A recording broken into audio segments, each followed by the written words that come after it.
Olivia Harper's building was on fire at 3:17 in the morning on a Tuesday in November. The mafia boss who owned the property kicked down her apartment door and carried her down 4 flights of burning stairs.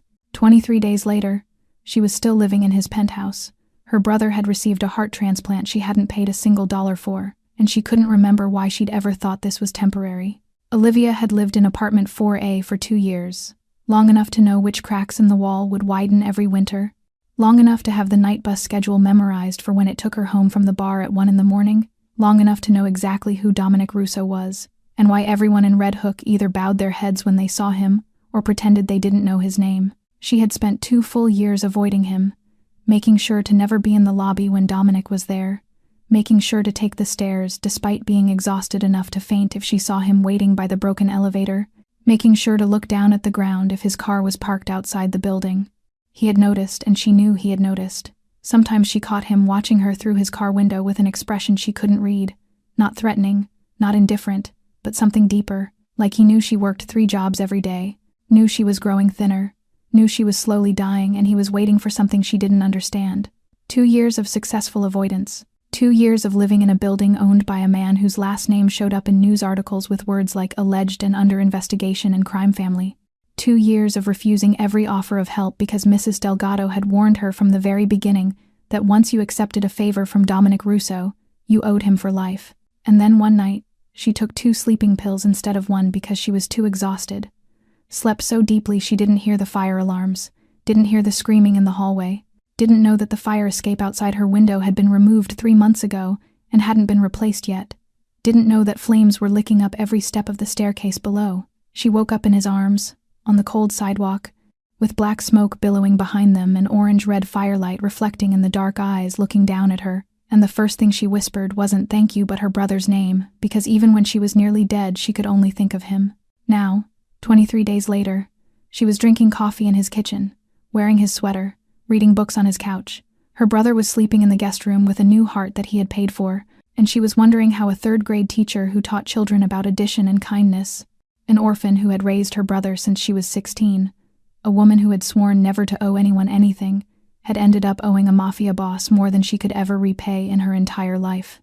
If you are wondering what happened during those 23 days, what could possibly turn an elementary school teacher who tried her best to avoid a mafia kingpin into the woman now wearing his sweater and drinking coffee in his kitchen, then stay with me, because the answer is not simple.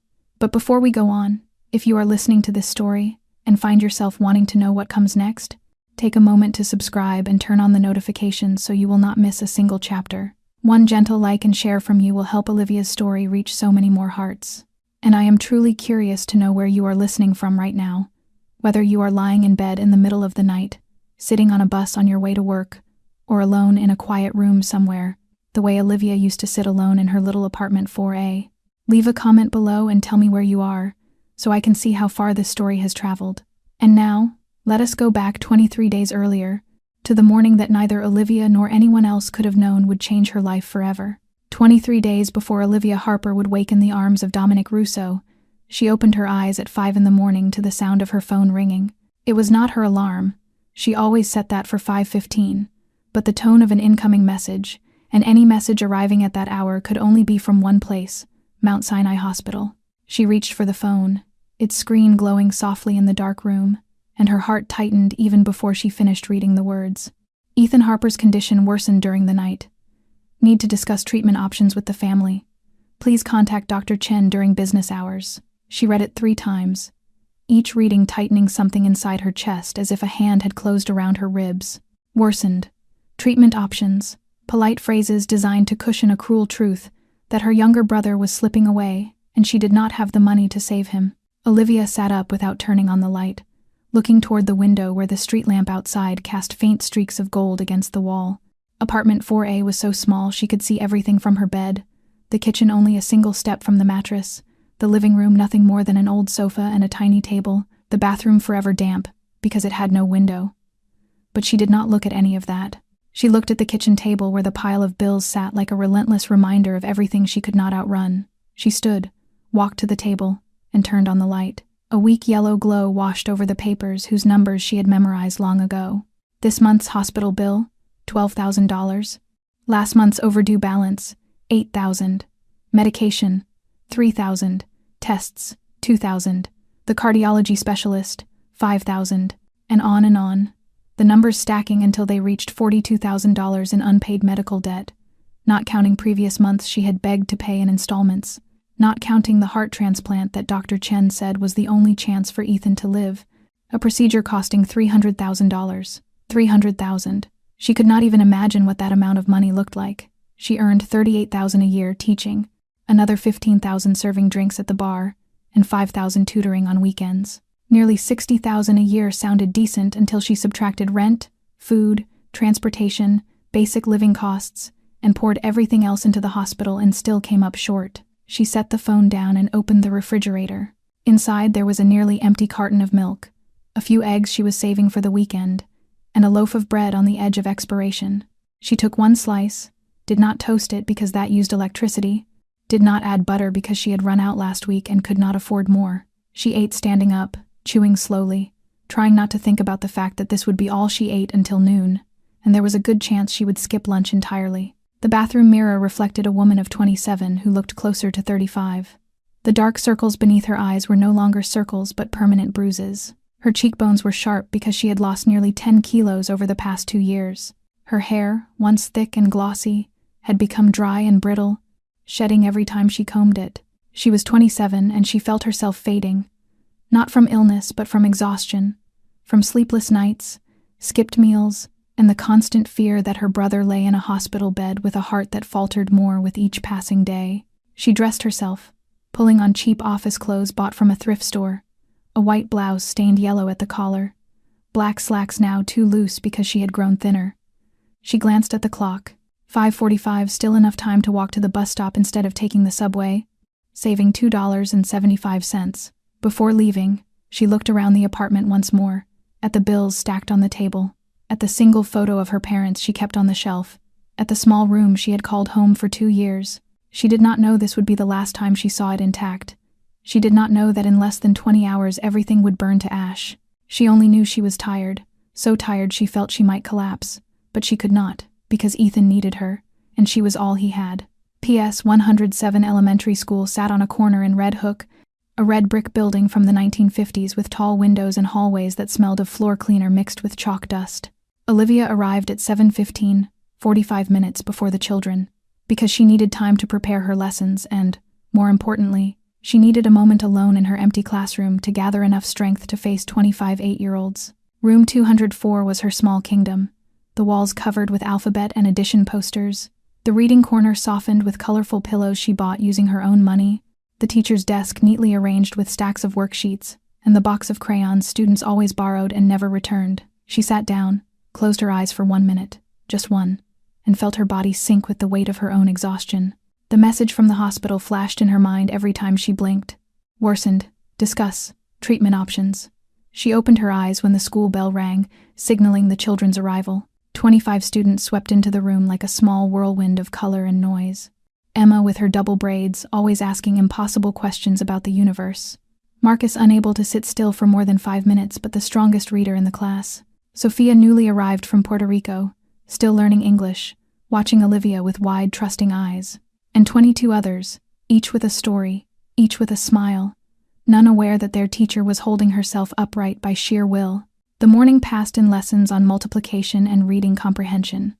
Olivia stood before them with the same warm, patient voice she used every day, her hand steady as she wrote numbers on the board, her smile gentle each time a child answered correctly. No one saw that her knees trembled, that she leaned on the desk for balance, that each time she turned her back she had to take a deep breath so she would not grow dizzy. At noon, the lunch bell rang. The children lined up for the cafeteria, their chatter echoing through the hallway. Olivia stayed behind. She sat at her desk, opened a drawer, took out a bottle of water, and drank it in small, careful sips to trick her empty stomach into quiet. She had already done the math. Lunch in the teacher's cafeteria cost $7. $7 multiplied by 5 days a week by 4 weeks a month meant $140. $140 could cover part of Ethan's medication. She could go hungry. Ethan could not go without treatment. The door opened unexpectedly. Olivia looked up and saw Sophia standing there holding half a sandwich. "Miss Harper, I forgot my homework." Then those wide eyes drifted to the water bottle in Olivia's hand, to her empty desk, to the absence of any food. "Miss Harper, why are you not eating lunch?"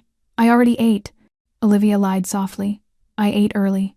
Sophia tilted her head with the sharp suspicion only an intelligent child can summon. "Miss Harper, why are you so skinny?"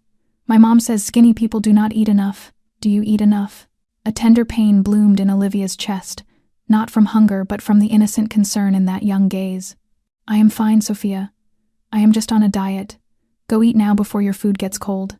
Sophia left, but before she did, she set the half sandwich on Olivia's desk. "I am full. You eat this." Then she ran out, before Olivia could refuse. Olivia looked at the sandwich, her eyes stinging. She was the teacher. She was supposed to care for them, not the other way around. But she ate it, because she needed the strength to stand for 4 more hours. At 3 o'clock, when all the children had left, Principal Margaret Reynolds knocked on the door. She was a 60-year-old woman with silver hair and sharp eyes behind her glasses. "Olivia, come to my office for a moment." The principal's office was small but warm, smelling of coffee and old books. Mrs. Reynolds sat and looked at Olivia with an expression Olivia dreaded most: pity. "Olivia, you look exhausted." "I am fine, ma'am." "No, you are not. I have watched you for a month. You have lost weight. You have dark circles. Your hands shake when you write on the board. I know something is going on. I will not ask what it is, but I am advising you to take leave. You can take 2 weeks unpaid, rest, handle whatever you need to handle. Unpaid leave. 2 weeks without pay meant losing nearly $2,000. $2,000 she needed for hospital bills. $2,000 Ethan needed to keep breathing. "I cannot take leave," Olivia said, her voice calm in a frightening way. "I need my salary. My brother is sick and I need the money to pay for his treatment. I will be fine.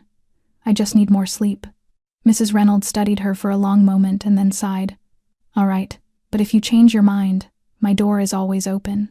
Olivia thanked her and left, her footsteps heavy on the empty hallway. She did not have the luxury of changing her mind. She did not have the luxury of being tired. She did not have the luxury of collapsing, because Ethan lay in a hospital bed with a failing heart, and she was the only person left in the world who could save him. Olivia left the school at 4 in the afternoon and walked straight to Mickey's bar on the corner of Atlantic, without enough time to go home and change, because her shift began at 6 and she needed the extra minutes to walk instead of paying for the bus. She changed into her uniform in the cramped employee room, pulling on the fitted black t-shirt with the bar's logo and the dark jeans, tying her hair up to reveal a pale face and deeply shadowed eyes. Mickey, the owner, a 60-year-old man with a beer belly and a heart far softer than his appearance suggested, looked at her as she stepped behind the counter. "Kid, you look like you're about to pass out." "I'm fine, Mickey." She smiled, the same smile she had practiced thousands of times, a smile that hid everything. "Just a little tired." The bar grew crowded as the night settled in. Men and women stopping by for a drink to forget the long workday. Groups of young friends dropping in to laugh and gossip, solitary figures sitting alone at the counter staring into their glasses.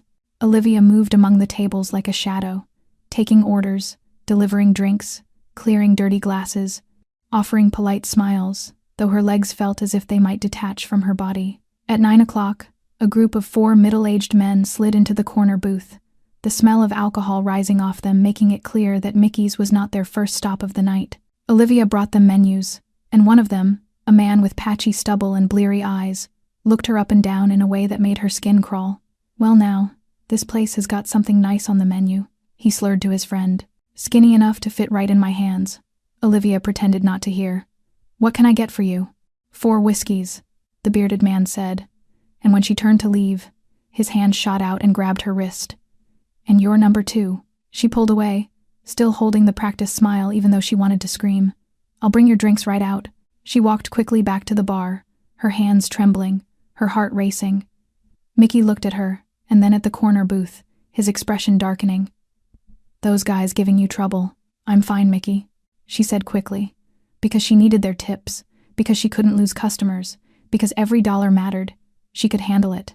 She brought the whiskeys to the table, dodging the man's reaching hand, enduring the crude comments about her body, her legs, and all the things they imagined doing to her. She smiled, nodded, poured their refills, and thought of Ethan, of the hospital bills, of the $300,000, of how she would endure anything if it meant her brother might live. At 11:30, the men finally left, leaving $20 on the table along with a slip of paper with a phone number that Olivia immediately crumpled and tossed into the trash.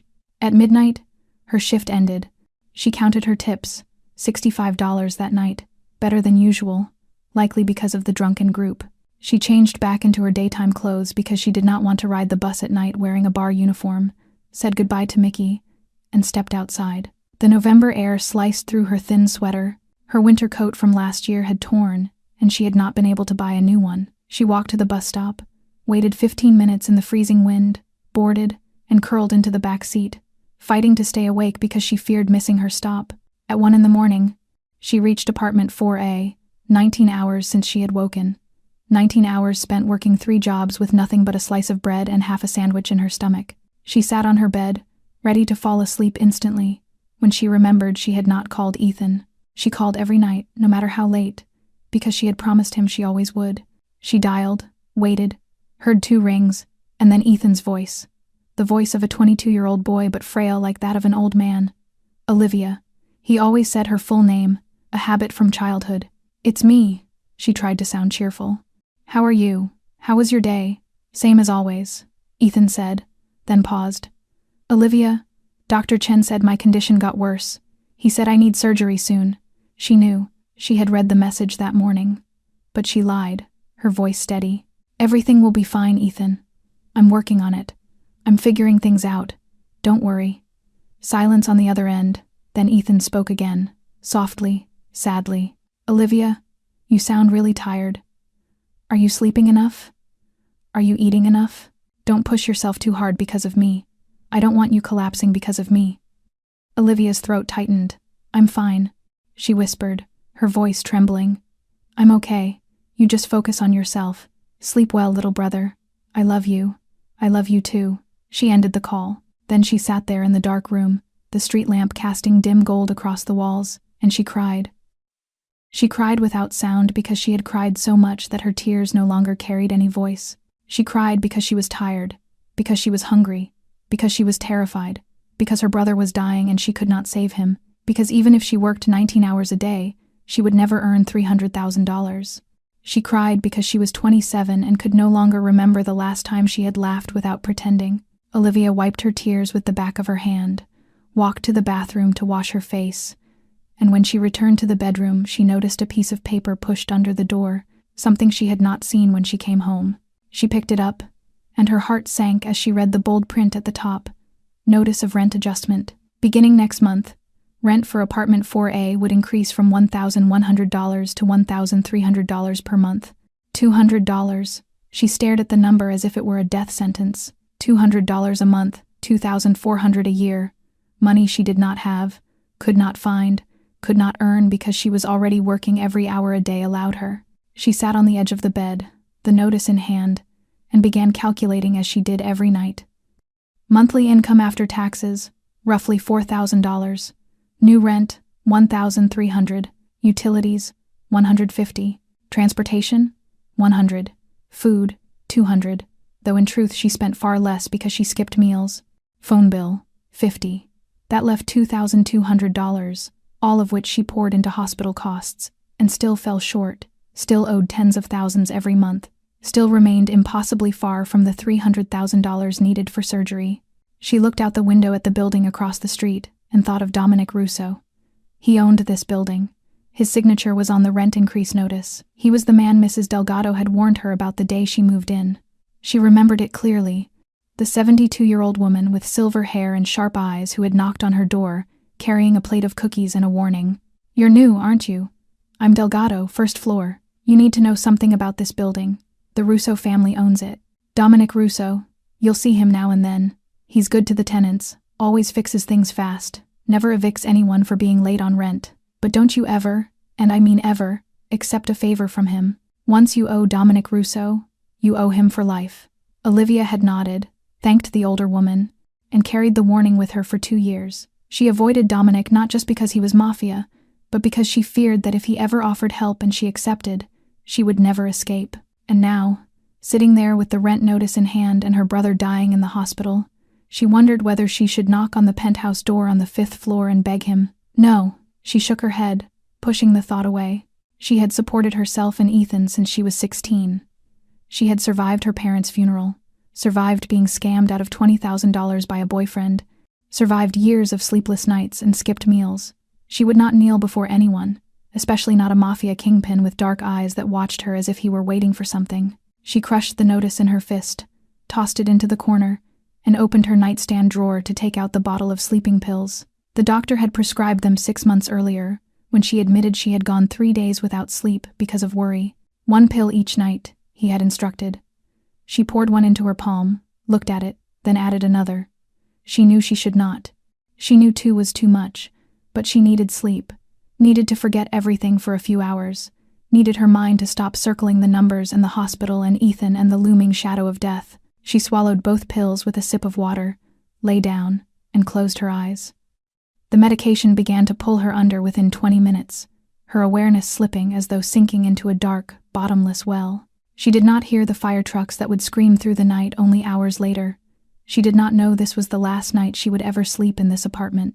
She simply drifted into a deep, death-like sleep. And in her dreams, Ethan was smiling, healthy the way he had been before he fell ill. And she found herself smiling too, for the first time in a very long while. Dominic Russo was not asleep at 3 in the morning, because he rarely slept before 4. The night was his working hour, the time for meetings with men who had no business standing in daylight, the time for handling matters the ordinary world would never know existed. That night he was in his office inside the Manhattan penthouse, seated across from Marco Benedetti, his right hand for 12 years, a 40-year-old man with a scar running down his jaw and eyes that missed nothing, as they discussed a shipment at the docks, a rival attempting to infringe on Russo territory, and the numbers and names and choices Dominic was expected to make every day as the man in charge. His phone vibrated at 3:12. He looked at the screen, saw the number of the guard at the Red Hook building, and felt a strange jolt run through him even before he heard the words. "Boss, the building is on fire. It started on the 2nd floor. It's spreading fast. I called the fire department, but they're 10 minutes out." Dominic rose before the guard even finished speaking. "Evacuate everyone. I'm on my way." Marco did not question him. He simply stood and followed. They reached the underground garage in under a minute, and Dominic sent the black Maserati shooting into the streets like a bullet. At 3 in the morning, New York was nearly empty, and he pushed the engine as though someone's life depended on the speed of his hands. He could not explain why his heart was pounding so hard. He owned 17 buildings in Brooklyn. This was not the first emergency, not the first time he had to respond to a crisis. But something felt different. Something tightened around his chest. Something whispered that he needed to be there immediately. The 15-minute drive from Manhattan to Red Hook took him 9. When the car turned onto the familiar street, he saw the flames. The 2nd and 3rd floors were burning, red-orange fire clawing into the night sky, while thick black smoke coiled upward like a monster devouring its prey. Tenants huddled together on the sidewalk, some crying, some shouting, some simply staring at the ruin of their home with empty eyes. Dominic parked, stepped out, and began counting. The Martinez family from the 2nd floor, present. Kelly and her roommates from the 3rd, present. Mr. and Mrs. Johnson from the 5th, present. Mrs. Delgado from the 1st floor, present, trembling so violently she had to be held upright by a neighbor. 4th floor, apartment 4A, her. Dominic scanned the crowd again, then again, searching for the brown hair and blue eyes and gaunt face he had watched from a distance for 2 years. She was not there. He strode to Mrs. Delgado, his voice steady but his eyes sharp enough to frighten her further. "Where is Miss Harper?" The old woman looked at him through tears streaming down her wrinkled face. "She didn't come out. Dios mío, she didn't come out. I banged on her door but she never answered. She takes sleeping pills every night. She never hears anything once she's asleep. Sleeping pills. 4th floor. Fire climbing upward." Dominic looked at the building, at the dark window of the 4th floor where no lights shone, no movement flickered, no sign showed she had any idea death was rising toward her. He glanced toward the fire escape and remembered it had been removed 3 months earlier to be replaced, a job that remained undone because of material delays. He had signed the approval to dismantle it. He had not pushed for it to be reinstalled quickly. She was trapped because of him. Marco grabbed his arm as Dominic headed toward the front entrance. "Boss, no. The fire's already on the 3rd floor. The stairs could collapse any second." Dominic looked at Marco, and in that brief second he was no longer the cold-blooded mob boss others feared, but a man with a heart pounding to the point of breaking for a woman he had never spoken to. never touched, never admitted he cared about. She's in there. His voice allowed no argument. Then he tore his arm free and ran into the burning building. Black smoke slammed into his face the moment he crossed the threshold. He pulled his shirt over his mouth and nose, eyes stinging but wide open. The stairwell was to the right. He knew this building intimately, had owned it for 8 years, had walked every hallway and inspected every unit. The first floor was survivable. Only smoke, no flame yet. He climbed the stairs 2 at a time, his heart thundering in his chest. The second floor was hell. Flames were devouring apartment 2A. The door burned away, fire licking into the hallway like hungry tongues.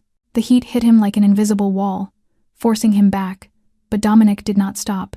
He pushed through, feeling the burn on his skin even through his shirt, feeling sweat evaporate the moment it appeared. The stairs to the 3rd floor still stood, though the railing was charring. He climbed, ignoring the cracking wood beneath his feet, ignoring Marco's voice yelling from outside, a voice he could no longer hear clearly. The 3rd floor was a maze of smoke so thick he could not see his own hand in front of him.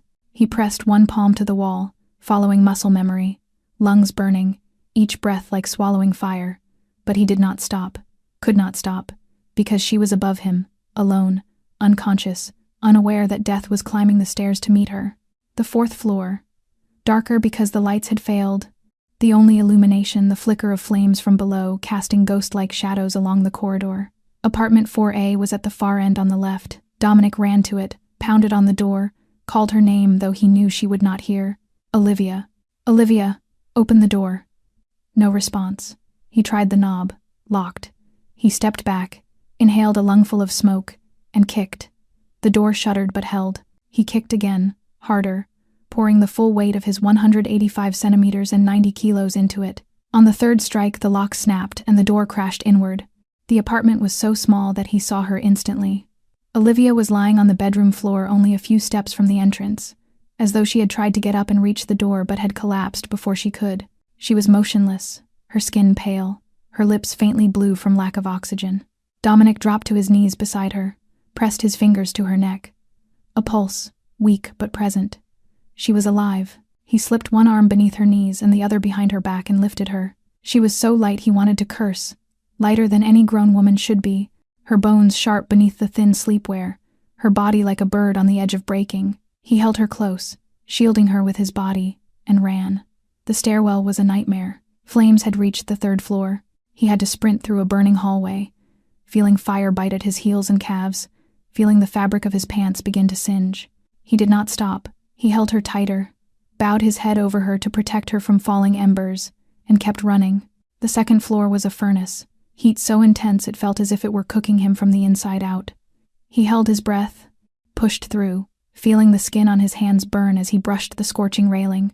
The 1st floor, the exit just ahead, the streetlights beyond glowing like a promise of life.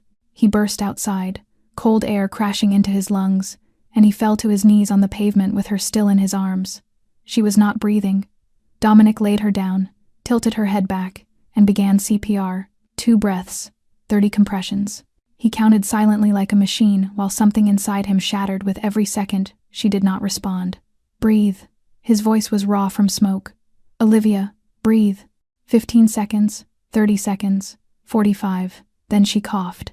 She coughed as though her lungs were fighting to expel the fire itself, her body convulsing, and her eyes fluttered open. Her blue eyes lifted toward his, unfocused and dazed, seeing him but not knowing him. And the first word she whispered was not thank you, not a question, but a name. Ethan. Then she collapsed again into his arms, and Dominic held her tighter, his face streaked with soot, his hands burning, his legs bleeding, but none of it mattered because she was alive. She was breathing, and that was the only thing that mattered. Olivia woke for the 2nd time to the shrill wail of ambulance sirens echoing inside her skull and an oxygen mask pressed over her face.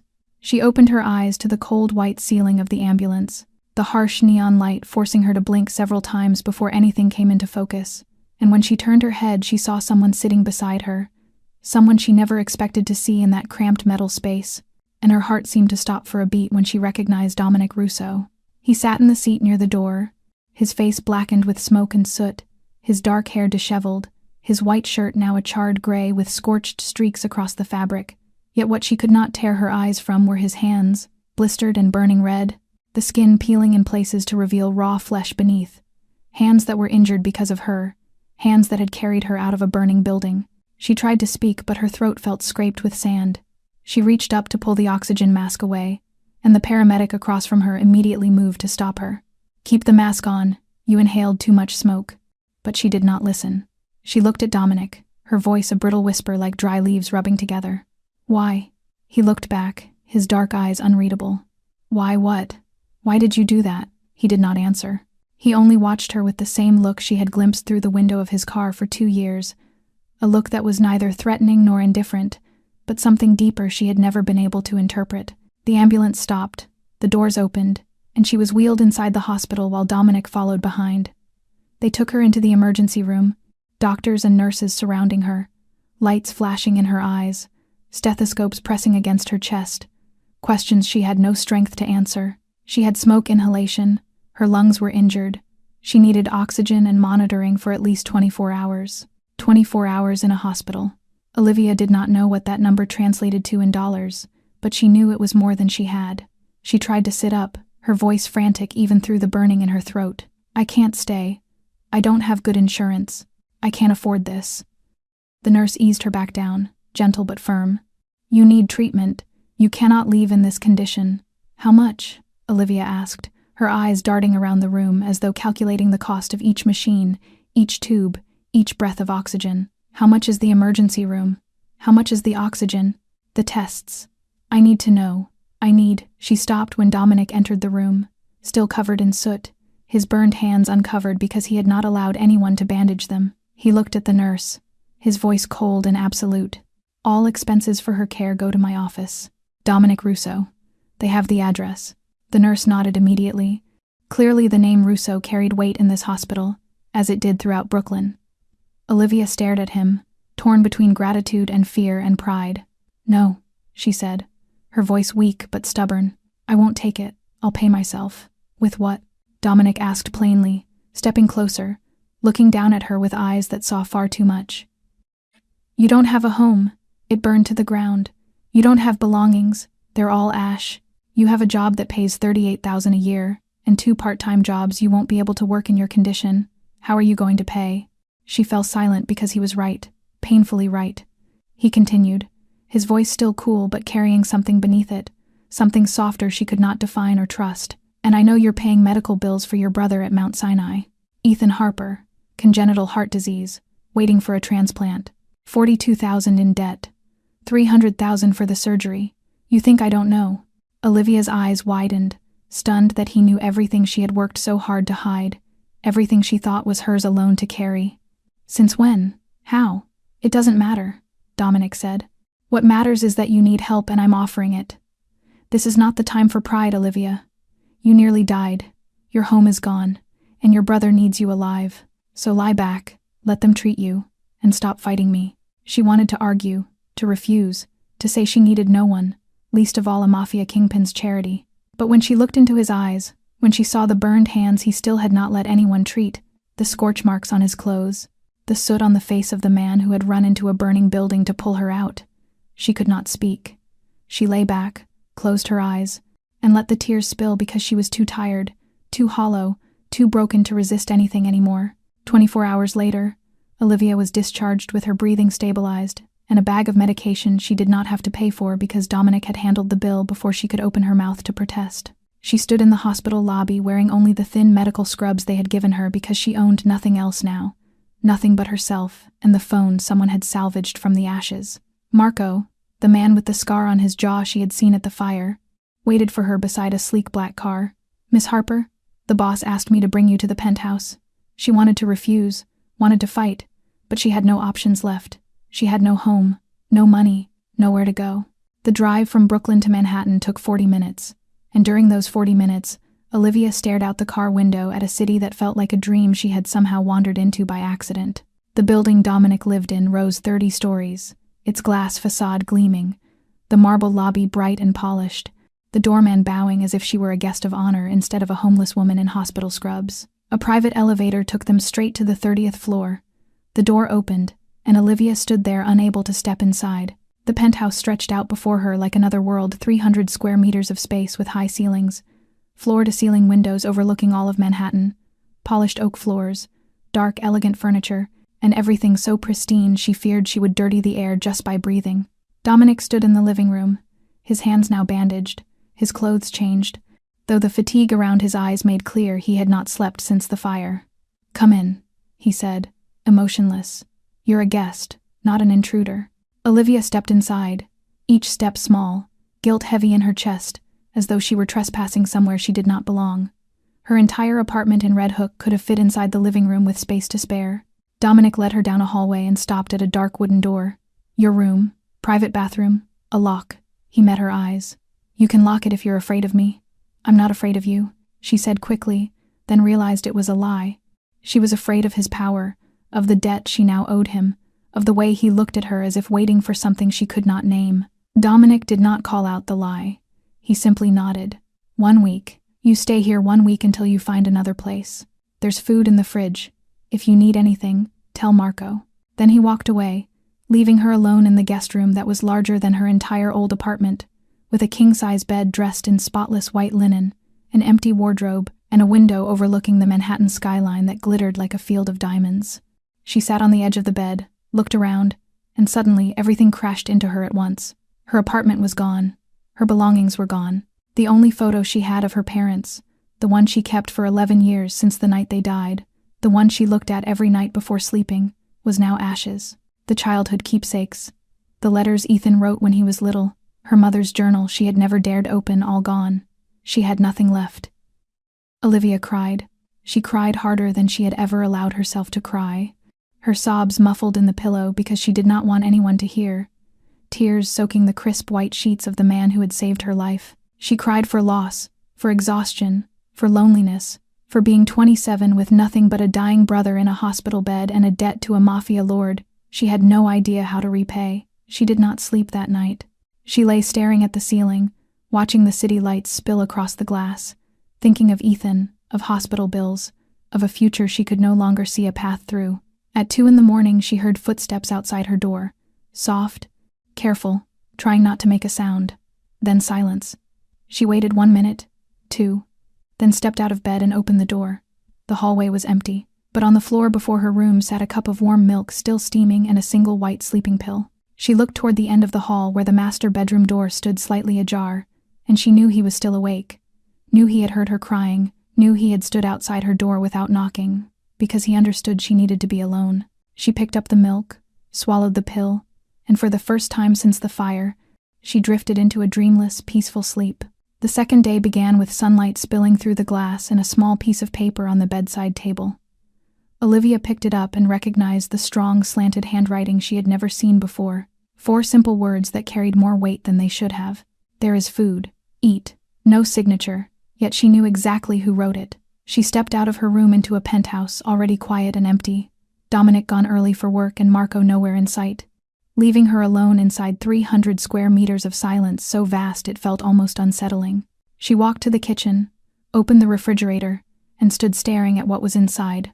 Wagyu beef, fresh salmon, organic vegetables, imported fruit, fresh milk, cheeses, farm eggs, and dozens of other things she did not even know the names of because she had never earned enough to see them in her own refrigerator. She closed it without taking anything. She could not bring herself to eat his food, could not owe him more, could not allow herself to grow accustomed to luxuries she would never afford on her own. She drank a glass of water and sat on the sofa staring out the window until noon, then afternoon, then evening. At 7 the elevator doors opened, footsteps sounded on the oak floor, and Dominic appeared in the living room wearing a black suit, his eyes immediately finding her curled up on the sofa like a stray cat that had wandered into a stranger's home. "Have you eaten?" he asked in a flat voice. Olivia tried to lie, but he was already in the kitchen before she could speak. She heard the refrigerator open, then close, followed by a silence that stretched too long. He returned to the living room, looked at her, and she saw his jaw tighten, as if he were holding something back. "The refrigerator is exactly as it was this morning." She had nothing to say, so she said nothing. He took out his phone, dialed, and ordered food from a restaurant whose name alone told her a single meal cost more than her weekly salary. 30 minutes later the food arrived. He laid everything out on the dining table, pulled out a chair, and looked at her. "Sit, eat. I'm not hungry," she lied. She was starving to the point of dizziness, but she could not eat what belonged to him. "I didn't ask if you were hungry," Dominic said, his voice colder. "I told you to eat. You haven't eaten since yesterday. Do you think I pulled you out of a burning building to watch you starve to death under my roof?" She sat because she no longer had the strength to argue, and she ate because her body refused to let her deny it any longer. He sat across from her, not eating, only watching each spoonful she brought to her mouth, as if ensuring she truly swallowed. She felt like a scolded child, yet she also felt something else, something warm she did not dare name. The third day passed in a strained quiet. Dominic left early and returned late. She stayed mostly in her room, stepping out only when she was certain he was not home. She phoned the hospital to check on Ethan, lying to him that she was staying with a friend, saying nothing about the fire because she refused to add worry to the weight he already carried. That night she washed her hospital clothes in the bathroom sink, the only clothing she possessed, scrubbing them with body soap, wringing them dry, hanging them across the towel bar, then sleeping in the bathrobe the penthouse provided. In the morning she put the damp clothes back on because they had not fully dried. That afternoon, as she sat in the living room reading, the elevator opened and Marco stepped out carrying 5 large shopping bags from stores she had only ever passed by, never dared enter. "The boss told me to bring these to Miss Harper." He set them down and left, leaving her alone with clothing worth more than 5 months of her salary. She opened one bag, saw the label, and felt her heart sink. Dresses from Valentino, coats from Burberry, shoes from Jimmy Choo, sleepwear from La Perla, a handbag from Celine. She did not need to see the prices to know this could cover several months of Ethan's medication. That evening when Dominic came home, she was waiting with all 5 bags untouched. "I can't accept these." He looked at her, at the bags, at the damp hospital scrubs she still wore with hair still wet from washing them. "How long do you plan to wear that?" "Until I can buy new clothes." "With what money?" She could not answer because she had none. Not even a bank card. The fire had taken everything, and the few dollars Marco had given her for emergencies she was too ashamed to spend. Dominic stepped closer, his voice still cool but his eyes carrying something different. "I'm not buying you. I don't want anything from you. I simply refuse to let someone living under my roof wash their clothes by hand every night and wear them wet every morning. Consider it a loan if that makes your pride easier to bear. But you will wear them, because I won't allow anyone in my home to suffer when I can prevent it." She looked at him, at the unwavering dark eyes, and realized this was not a suggestion, it was an order, and she was too exhausted to wage a war over clothing with a mafia boss. On the 4th day, Olivia asked Marco to drive her to Mount Sinai to visit Ethan. She wore one of the outfits Dominic had bought, a simple, pale gray knit dress and a black wool coat, the least extravagant among the bags, yet still finer than anything she had ever owned. She looked in the mirror before leaving and did not recognize the woman staring back, the woman now wearing designer clothes, being driven by a private chauffeur in a gleaming black Mercedes. Mount Sinai looked the same as always, its cold white halls and sharp antiseptic smell. But when she entered Ethan's room, something was different. His room was no longer the crowded 4-patient space she knew, but a private suite with windows overlooking the park, a modern bed, and new medical equipment. Ethan was propped up reading when she stepped inside, his face still pale, but his eyes brighter than the last time she had seen him. "Olivia." He smiled weakly. "You're here. I missed you." She hugged him, hiding the swarm of fear and questions inside her. "Why were you moved?" she asked, her voice carefully even. "This room is expensive." Ethan looked surprised. "You don't know. Somebody paid off all my bills. Not just this month, everything. Dr. Chen said I have no debt anymore." Olivia's heart stopped. "Who? Who paid?" "I don't know." He shook his head. "They didn't say. But there's more." His voice trembled as he took her hand. "I got moved to the top of the transplant list. Dr. Chen said 1 to 2 weeks. I'm getting a heart, Olivia. I'm going to live." She heard the words as though through water, distant, muffled, impossible. The top of the list. She knew what that meant. People waited years. People died waiting. To be moved to the front required more than money, it required power, influence, the kind only men like Dominic Russo possessed. She stayed with Ethan for 2 hours, smiling, reassuring him, while a storm churned in her chest. When she left the hospital, it was already dark, and she said nothing to Marco the entire ride back. Dominic was in his office when she entered the penthouse, the door open, warm lamplight carving shadows across his sharp features. She stood in the doorway, watching him, and he looked up as though he had known she would come. "What did you do with the transplant list?" she asked, her voice trembling not with fear but with something fiercer. Dominic set his pen down, leaned back, and met her gaze without flinching. "Your brother will have a new heart within 2 weeks." She did not ask whether he had done it, she already knew. Instead, she asked the question burning in her since she left the hospital. "Why? What do you want from me?" A long silence stretched between them, taut as a string about to snap. Dominic rose, walked around the desk, and stopped close enough to her that she felt his presence, but not so close she felt trapped. He looked at her, and for the first time since they met, she saw something in his eyes, pain, anger, something she did not dare name. "I want you to stop killing yourself," he said, his voice low and rumbling like distant thunder. "I want you to stop working 19 hours a day. I want you to stop starving yourself to save money for your brother. I want you to stop taking 2 sleeping pills a night, because it's the only way you can close your eyes. I want you to stop shrinking every month until your bones show through your skin. I want you to live, Olivia. That is what I want." She stood frozen, breathless, struck by the truth of it, because no one had ever said such words to her. No one had ever seen the slow collapse she had been hiding. No one had ever cared enough to stop her fall. "You knew everything," she whispered. "Since when?" "Since you moved into my building," Dominic answered, his voice steady. "Since the first time I saw you and knew you were the kind of woman who would burn herself alive to keep someone else warm. I waited 2 years for you to ask for help. You never did, so I decided for you." Tears slid down her cheeks before she could stop them, and she did not know whether she was crying out of gratitude, anger, or because for the first time in 11 years someone saw her and did not look away. The call came at 5 in the morning on the 5th day. Olivia was lying awake staring at the ceiling, unable to sleep after her conversation with Dominic the night before, and when the phone vibrated with the number from Mount Sinai, her heart clenched before she even picked up. "Miss Harper, we found a compatible heart for Ethan. The surgery will begin in 3 hours.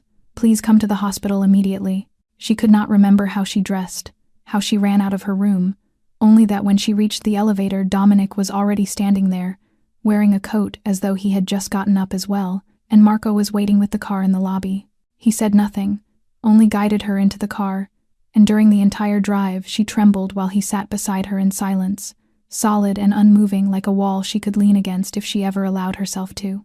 The hospital at 6 in the morning was busier than she expected, nurses and doctors moving like white shadows through the sterile halls under the cold neon lights. Dr. Chen met her outside the operating room, explained the procedure again, spoke of risks and success rates and recovery timelines, but Olivia heard only one word repeating over and over in her mind: heart. Ethan was getting a new heart.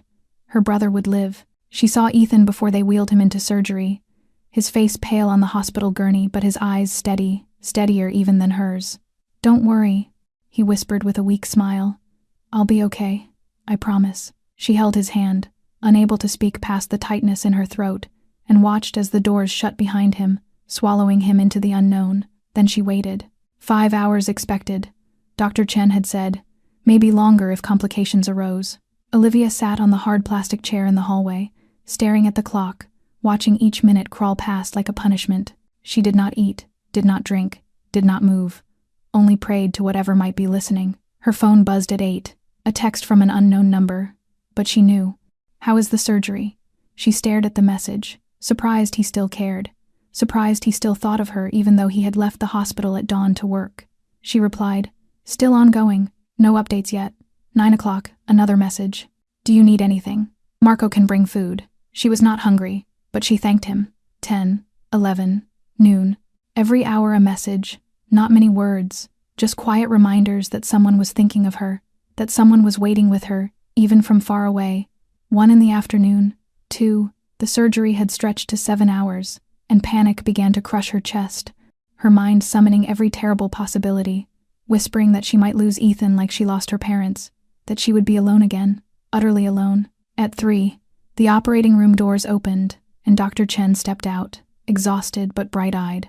The surgery was successful. The new heart is functioning well. Ethan will need recovery time, but he will live, Miss Harper. Your brother will live. Olivia did not remember how she reacted. She only knew her legs collapsed, and she sank onto the hospital floor, sobbing like a child. She cried with relief, with joy, with the sudden release of 11 years of fear. Cried because her brother would live and she no longer had to carry the dread that had shadowed her every morning. She did not know when he arrived, did not hear steps or the elevator, only looked up through tears and found Dominic standing before her, still in the same black suit, his dark eyes holding something she was too drained to decipher. And she did not think she stood, walked to him, and wrapped her arms around him. She held him, as if he were the only thing keeping her afloat in a vast ocean, pressed her face to his chest, felt his heart beat beneath the expensive fabric, felt his hand rest on her back, uncertainly at first, then tighten, as though he had been waiting for this moment. She did not say thank you because thank you was too small. She simply held him and cried, and he let her cry, standing with her in the crowded hospital hallway, as if the young schoolteacher in his arms was the most precious thing in the world. The 6th day began differently. Olivia woke at 6 feeling, for the first time in the penthouse, as though the weight on her chest had lifted. Ethan would live. Her brother lay in a recovery room with a new heart beating steadily, and for the first time in 11 years she did not wake, fearing she might lose him that day. In the bathroom mirror she saw a different woman, still thin, still dark circles under her eyes, but the emptiness was gone. She stepped out earlier than usual, walked to the kitchen, and opened the refrigerator not with dread but with the intent to cook. She could not make anything fancy. 11 years of poverty had taught her only quick, inexpensive meals, but she knew how to fry eggs and toast bread, how to make coffee, the simple things her mother had taught her before she died. She was standing over the stove, flipping an egg, when footsteps sounded behind her. She turned and saw Dominic in the doorway, his hair still damp from a shower, his white shirt half-buttoned, watching her with a look she could only describe as surprise. "What are you doing?" "Making breakfast," she said, turning back to the pan to hide her fluster. "I wanted to thank you. This is all I know how to do." Silence stretched, soft but present. Then she heard a chair move and the sound of him sitting at the table. She plated 2 servings of eggs and toast, poured 2 cups of black coffee, set one before him, and sat across from him. They ate in silence, not the awkward silence of earlier days, but a quiet that felt natural, a quiet belonging to 2 people who did not need to fill the space with useless words, a quiet she had not shared with anyone but Ethan. When Dominic rose to leave for work, he paused in the doorway without turning back. "Thank you for breakfast." Then he left, and she sat there holding a cooling cup of coffee and a strange warmth blooming in her chest. On the 7th day she visited Ethan, stayed all afternoon, told him about the penthouse and the man she still did not know how to define. Ethan listened, curiosity lighting his 22-year-old eyes. "Do you like him?" he asked bluntly, and she had no answer, only shaking her head and telling him not to say such things. That evening, when Dominic returned, she was curled on the sofa reading one of the books from his shelves. He sat opposite her, loosened his tie, and looked at her as though waiting for something. She set the book down, met his gaze, and asked the question that had lingered inside her for days. "Your work, the things people say in the news, how much of it is true?" He looked at her without flinching, without excuses. "Most of it. My family controls Red Hook and much of South Brooklyn. We run operations the law does not approve of. I've done things you would not accept." She remained quiet, absorbing his words. "And the things you don't do." He tilted his head slightly, as though the question surprised him. "I don't sell drugs. I don't traffic people. I don't harm children or women. I don't kill the innocent. There are lines I never cross, even if it costs money or power." She nodded, not judging, simply listening, trying to understand. "Why are you telling me this?" she asked. And his voice changed, softened. "Because I want to be understood. Because you saved my brother's life, and I don't want to be afraid of the man who did that." He studied her for a long moment, then asked a question she never expected. "What about you? Where is your family? Why have you been raising your brother alone since you were 16? Her throat tightened. No one had asked her that in 11 years. No one had looked past the burden to the wound beneath it. "My parents died in a car crash when I was 16. A drunk driver hit them on their way to pick me up from school. Ethan was 11 and already had heart problems. There was no one else." He did not offer empty condolences or look at her with the pity she despised. He only spoke one sentence, low and steady. "You've been alone for too long." She looked at him, into those dark, unwavering eyes, and realized he understood in a way few ever had, perhaps because he too had been alone in his own way.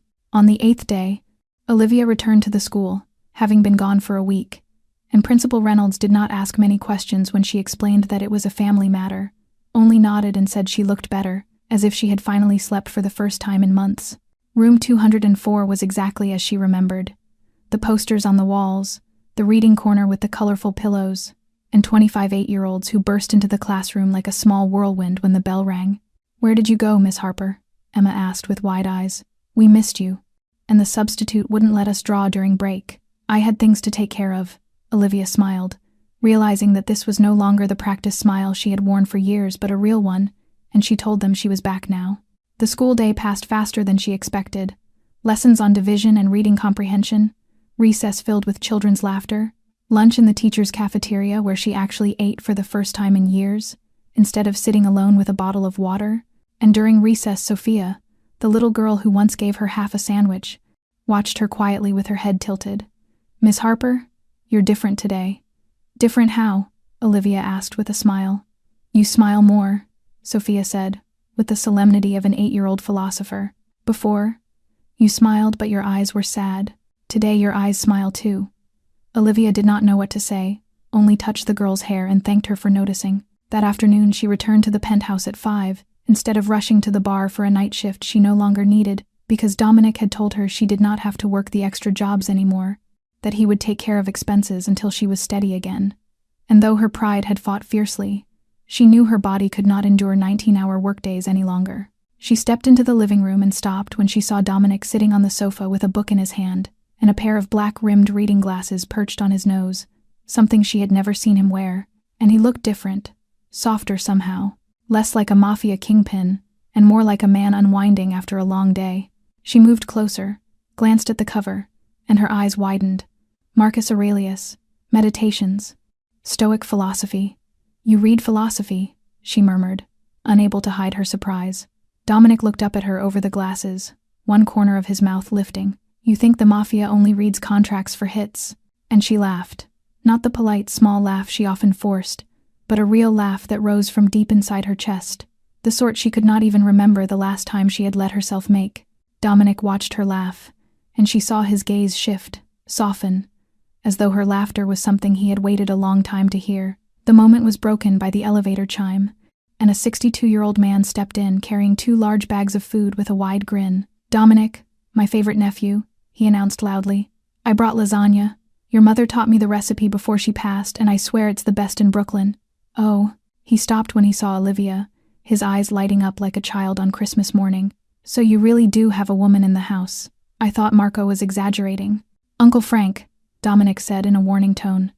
But the older man had already reached Olivia, shaking her hand enthusiastically. "I'm Frank Russo, uncle to this stubborn boy. And you must be Olivia, the woman he ran into a burning building to rescue. And you're even prettier than I imagined."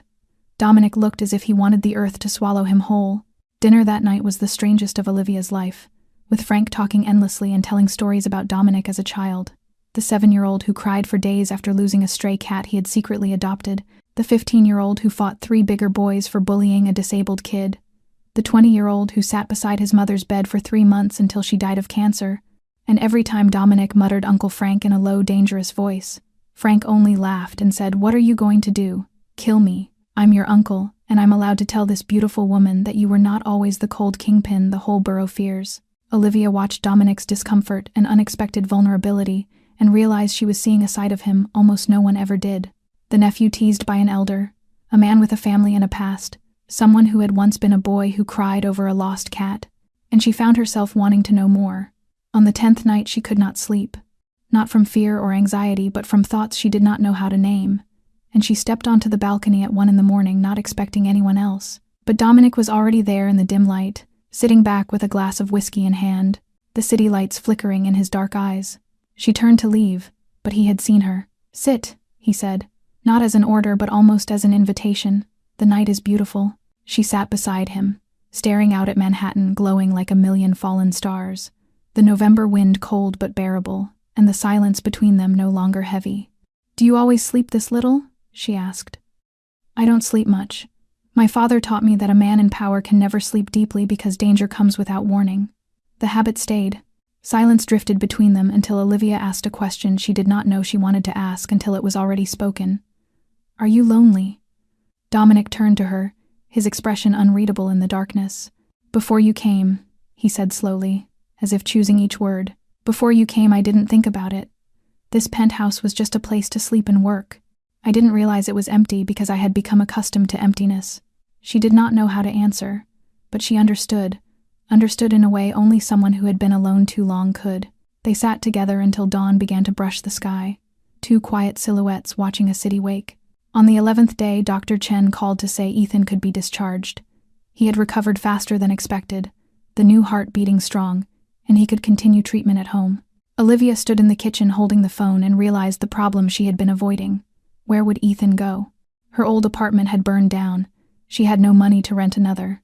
She was living in the penthouse of a mafia kingpin and could not bring her brother into that world. But when she stepped back into the living room, Dominic was already there, as though he had heard every word. "Your brother can stay here," he said calmly. "There's space. He needs care, and you need to be near him." Logic. She stared at him, stunned. "You're inviting my brother to live with you?" "I'm saying the penthouse has 5 bedrooms and only 2 people in it," he replied with a shrug. "One more won't change anything." That afternoon, Marco drove her to the hospital to bring Ethan home. Her brother sitting in the wheelchair required for discharge, still pale but bright-eyed with the liberation of leaving the ward. During the 40-minute drive, Ethan asked nonstop about where she was living, about the man who had paid his medical bills, about her last 2 weeks, and Olivia tried to simplify it, but there was no simple way to say she was living with a mafia boss because he had saved her life. And when the elevator opened on the 30th floor and Ethan entered the penthouse, he froze in the center of the living room, staring at the 300 square meters of space, the high ceilings, the polished wood floors, the glass walls that offered a sweeping view of Manhattan. "Olivia," he whispered, tugging her close as if afraid someone might overhear, "who is this man to be this rich?" She wanted to say he is a mafia kingpin, but she could not.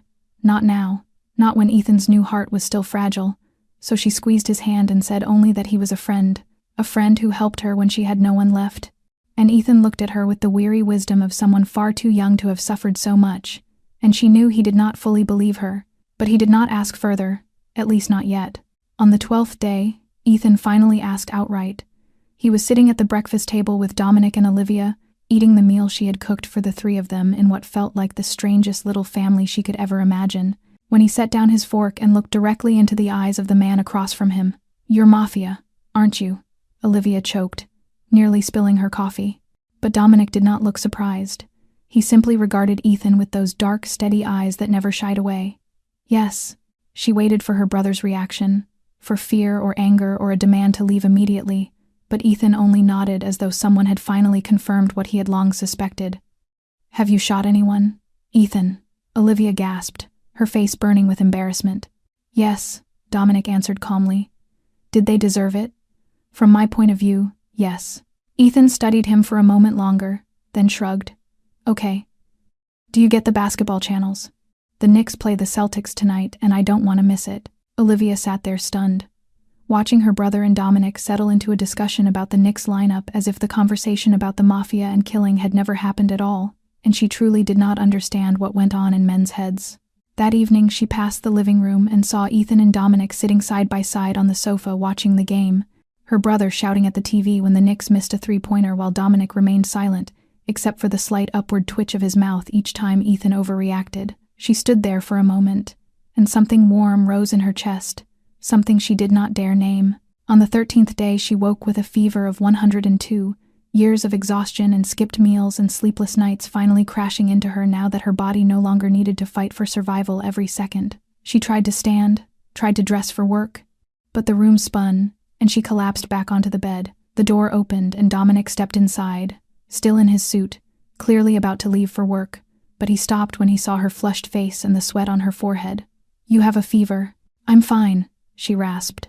"I need to go. My students are waiting." "You have a fever of 102, Dominic said in a tone that allowed no argument. "You're not going anywhere." "I have to," she insisted, trying again to sit up. "I've already missed a week. I can't miss more."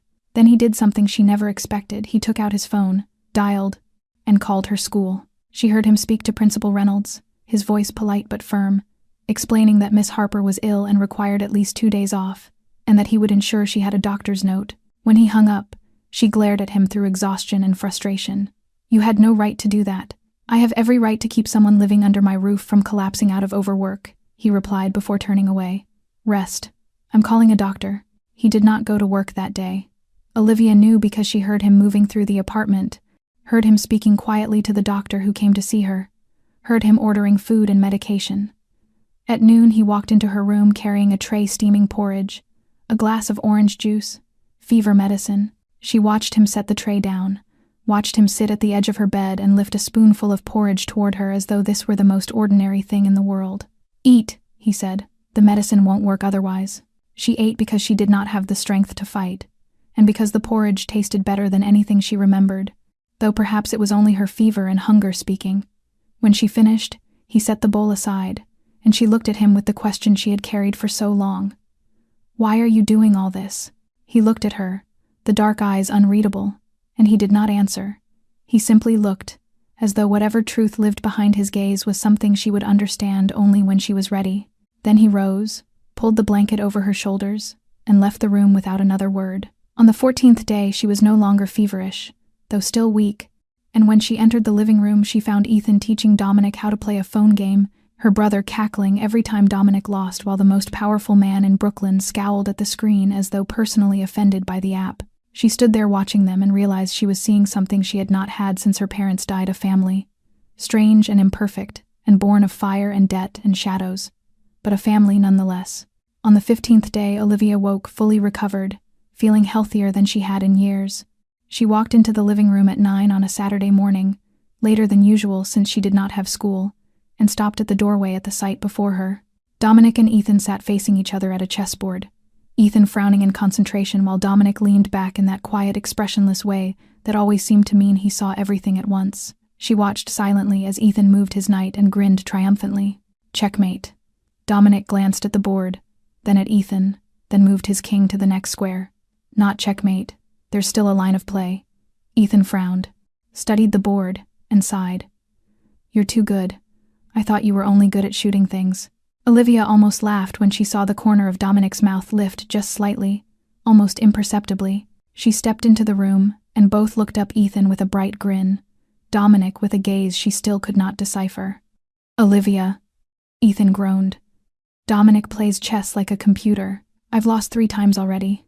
Maybe you should stick to phone games," she teased, moving into the kitchen to make coffee, and from there she could hear the two of them begin a 4th game, Ethan groaning each time his pieces were taken, Dominic occasionally offering advice in that low, even tone. Her heart warmed with a feeling she had tried not to define, a feeling of belonging, of home, of no longer being alone.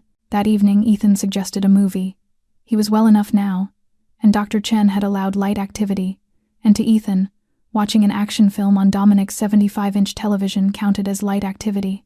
They sat on the sofa, Ethan at one end under a blanket, Olivia in the middle, Dominic at the other end, and the movie blared with explosions and car chases, though Olivia hardly watched because she was tired, not the bone-deep exhaustion of survival but the pleasant heaviness of recovery. She did not know when she drifted off, only that when she woke her head was resting on Dominic's shoulder, her cheek against the fabric of his shirt, and the faint scent of sandalwood drifting around her. She froze, afraid to move, her heart beating so fast she feared he might hear it. She should pull away, apologize, create distance, but she did not. She lay still, feeling the warmth of him, feeling the rise and fall of his breathing, sensing his hand resting on the back of the sofa near her as though he had placed it there when she first fell asleep. Then she lifted her head, and he lowered his at the same moment, bringing their faces close enough that she could count the lashes framing his dark eyes. He looked at her, then at her mouth, then back to her eyes, and she felt herself leaning toward him as if drawn by a quiet magnetic pull. He leaned too, slowly, giving her time to pull away if she wished. She did not. Their lips were only inches apart, his breath brushing her mouth, and she closed her eyes. Ethan coughed. The abrupt sound shattered the moment like a bell. Olivia jerked upright, face burning, heart racing. She did not dare look at Dominic or at Ethan, only stammered something about being tired and needing to sleep, then nearly fled to her room. She shut the door, leaned back against it, and struggled to steady her breath. Her heart still pounded like a drum, her lips tingled where the warmth of his breath had hovered, and she did not know what she felt: relief that they had been interrupted, or disappointment that they had not kissed. She slid down to the floor, wrapped her arms around her knees, and wondered what she was doing, how she had ended up living in the home of a mafia kingpin, owing him more than she could ever repay, and nearly kissing him on a sofa while her brother sat only a few feet away. She wondered what she was thinking, what she was feeling, and why her heart would not stop racing. On the 17th day, they avoided each other, as if the night before had never happened. Olivia rose early and slipped out of the penthouse before Dominic left his room, spending the entire day at school even though it was a Sunday and she had no classes. Sitting alone in her empty classroom grading papers and trying not to think about how close his mouth had been to hers. When she returned, Dominic was already gone for work, and she exhaled with a mix of relief and a small, unwelcome disappointment she could not admit even to herself. Ethan watched her with the knowing gaze of a 22-year-old who had lived long enough to recognize when his sister was avoiding something. "Did you and Dominic fight?" he asked with a falsely innocent tone. "No," she replied far too quickly to convince anyone. "There is nothing for us to fight about." Ethan only shrugged, though the smile tugging at his lips made clear he did not believe a word. That night, Dominic returned late and went straight to his office without speaking to her, and she did not seek him out, sitting in the living room with Ethan watching television as though nothing had changed. On the 18th day, everything did change. Olivia woke at 2 a.m, thirsty, and stepped into the hallway only to hear voices coming from Dominic's office. The door was slightly open, warm yellow light spilling into the hallway, and she heard his voice, cold as ice.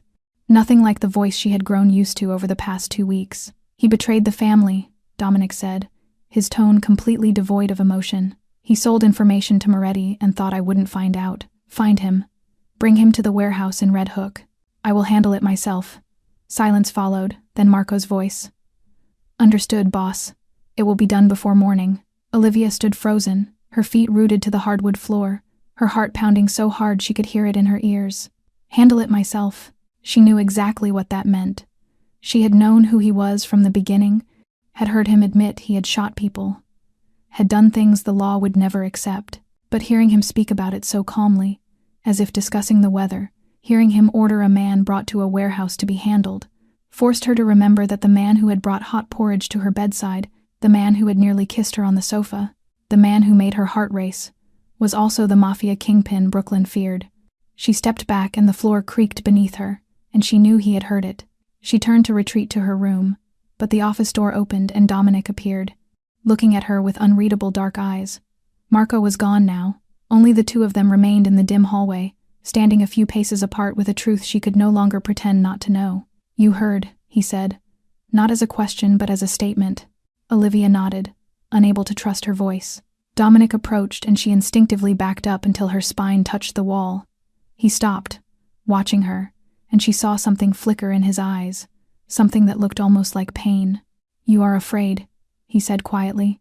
"You are afraid of me." Olivia looked at him, at the dark eyes that seemed to brace themselves for her answer, and she realized that she was not afraid of him, not in the way he imagined. "I am not afraid of you," she said, her voice trembling but firm. "I am afraid of what I am feeling.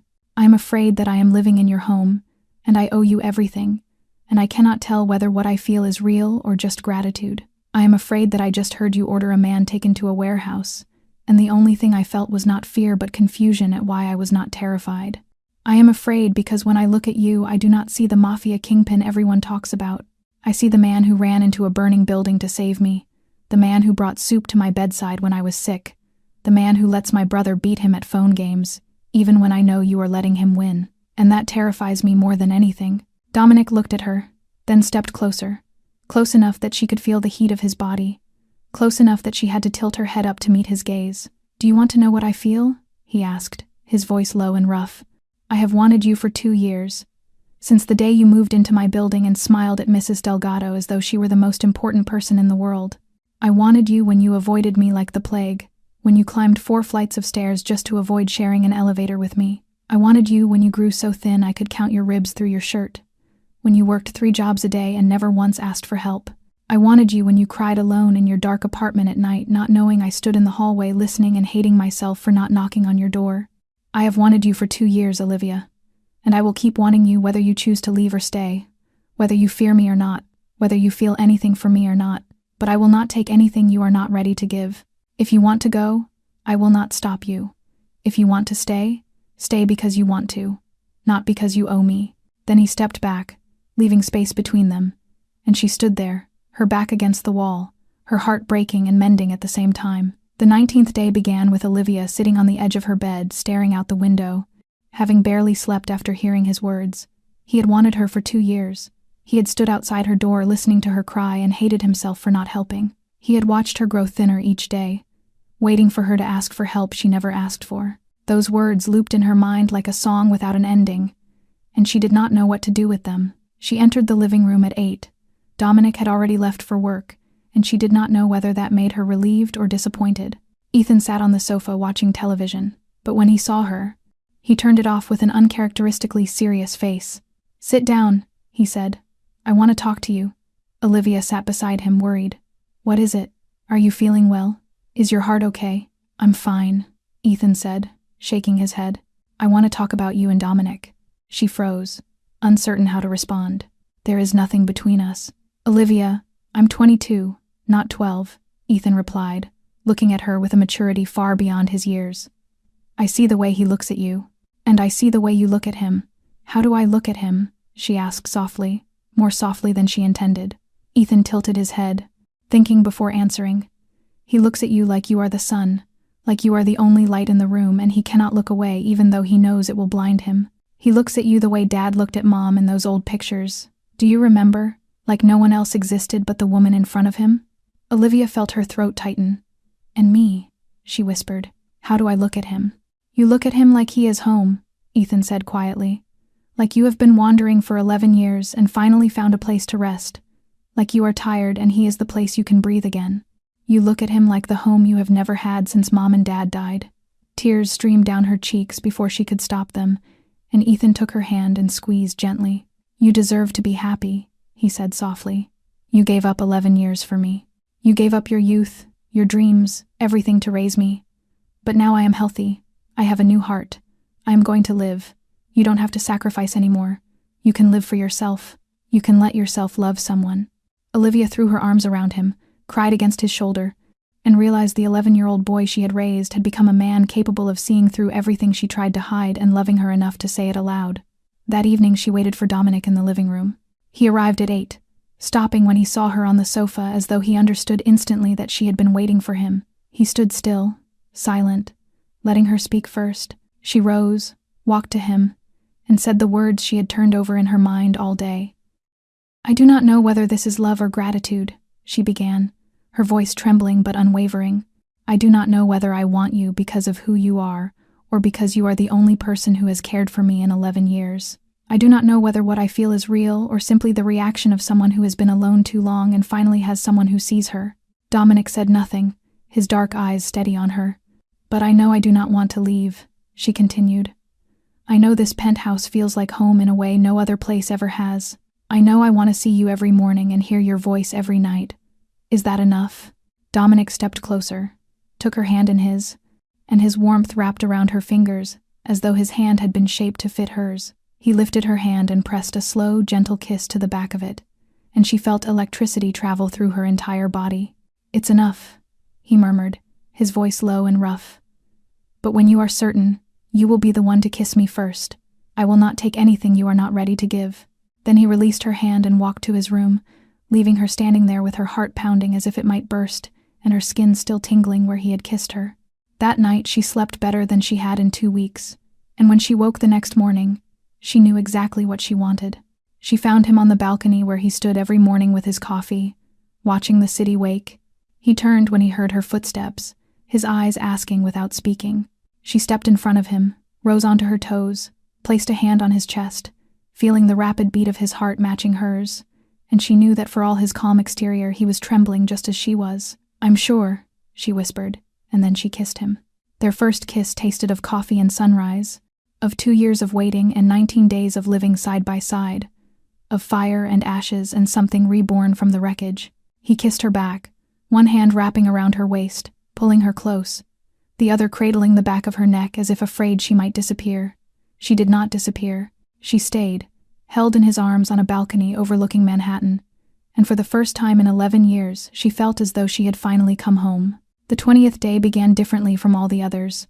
Olivia woke with a smile on her lips, something she could not remember happening in years, and when she stepped into the living room, Dominic was already there waiting for her in his black suit ready for work, walking toward her without a word, leaning down to kiss her, a brief kiss yet enough to make her knees weaken, wishing her a good day in a low, warm voice, before turning toward the elevator as she stood there blushing, her mouth still tingling, only to hear Ethan groan behind her, pretending to gag and begging them not to be sweet in front of him, because he had just finished breakfast, laughing as he dodged the pillow she threw at him. The days that followed drifted by like a dream she never wanted to wake from. She still taught her students each morning, still stood before 25 8-year-olds teaching multiplication and kindness, but now she returned home to Dominic waiting for her, to shared dinners, to nights on the balcony talking about everything and nothing. On the evening of the 21st day, after Ethan had gone to sleep early because he still needed rest, Dominic studied her with an unusually serious expression and told her, in the same calm tone one might use to comment on the weather, that he wanted to marry her, causing her to nearly drop her glass of water, barely able to form words as he repeated himself without hesitation, saying he wanted her as his wife. He wanted to wake beside her every morning for the rest of his life. She told him he was insane, that they had known each other only 3 weeks, but he corrected her gently, saying he had known her for 2 years, had wanted her for 2 years, and 3 weeks had only been the time she allowed him close, assuring her he was not asking for an answer that night, only giving her time to think. On the 22nd day, everything nearly shattered. Dominic did not return home at his usual hour, and when she finally heard the elevator at 11, Marco was helping him inside, his shirt blood-stained, his hand pressed to his side, his face pale despite the way he tried to appear unfazed, dismissing it as a small problem, telling her not to worry. But she pulled his hand away and saw the long gash along his side, not deep but bleeding steadily, and instead of panicking she guided him to the bathroom, retrieved the first aid kit, and cleaned the wound with shaking but steady hands while he sat still, his eyes never leaving her face, asking whether she was afraid, and she told him honestly that she was, that she feared losing him, but she understood his life and did not want to change him, only wanted him to come home each night, wounded or not. He pulled her into his arms despite the unfinished bandaging, whispering into her hair that she was his home and he would always return. On the 23rd day she made her decision.